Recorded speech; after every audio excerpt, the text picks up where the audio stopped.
Dave Ventura here with another segment of the High School Insiders. We'll hop right into the hoop scene and had a chance to see Mansfield twice, second time being a New Year's Eve day. The offense was, it's clicking as well as you're going to find. They put up 27 points in the first 6-7 minutes against a very good Sharon team. As it turned out, they needed many of those points because the Eagles are certainly going to be a force to be reckoned with in Division II with Brian Mukasa and James Fritzen. Gave Mansfield a lot of problems before falling 80-69, a game that was much closer than the final score indicated. Also got over to Brighton. We had the ring ceremony for my Brighton Bengals, City Pride.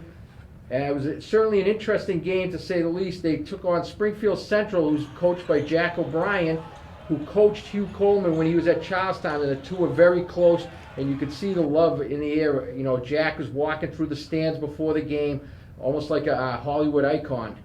Another team that really made a mark was Bishop Martha's Vineyard. You know, last year got to the Garden, gave Danvers all they could handle, and there's no let up there. They went up to Bishop Fan and knocked off the undefeated Shamrocks on Saturday. Moving over on the girls' front, defending Division IV state champion Fenway, no let up so far, 5-0, including a victory over Reading. John Rice, all he does is win. He did it when he was coaching the girls at the Burke, and now he's doing it here at Fenway, looking for a three-peat. I think what we're looking at Division III, I think there seems to be this collision course between Archbishop Williams and St. Mary's, not only for the Catholic Central title, but they may also wind up being on the parquet in March some point, looking for a chance to get to the state final. And to close it out, if you're a high school hoop fan, boy or girl, the place to be this Sunday is Newton North High School.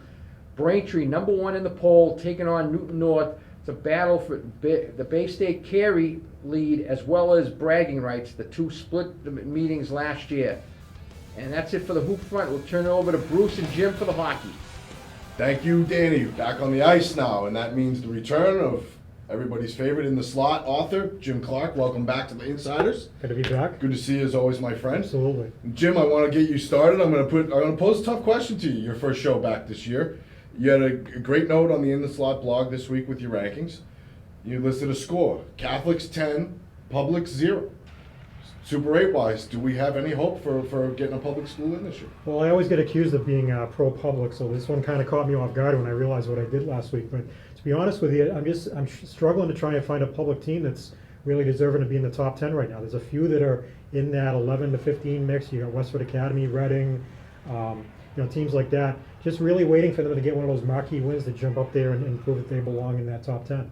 All right, let's take a look down at the divisions 2 and 3, Jim, and why don't you highlight a couple of the teams, either teams to beat or teams that have really caught your eye so far? Oh, Division 2, you got to start with Beverly. They're off to an unbeaten start. They had a tie with a pretty good Canton team last week, 1-1. But Beverly obviously is the team to beat in Division 2. Division 3 is kind of a mix. You got a new group of teams in there this year with a new realignment, so really trying to find a team. Hanover's really jumped out pretty good to start the season.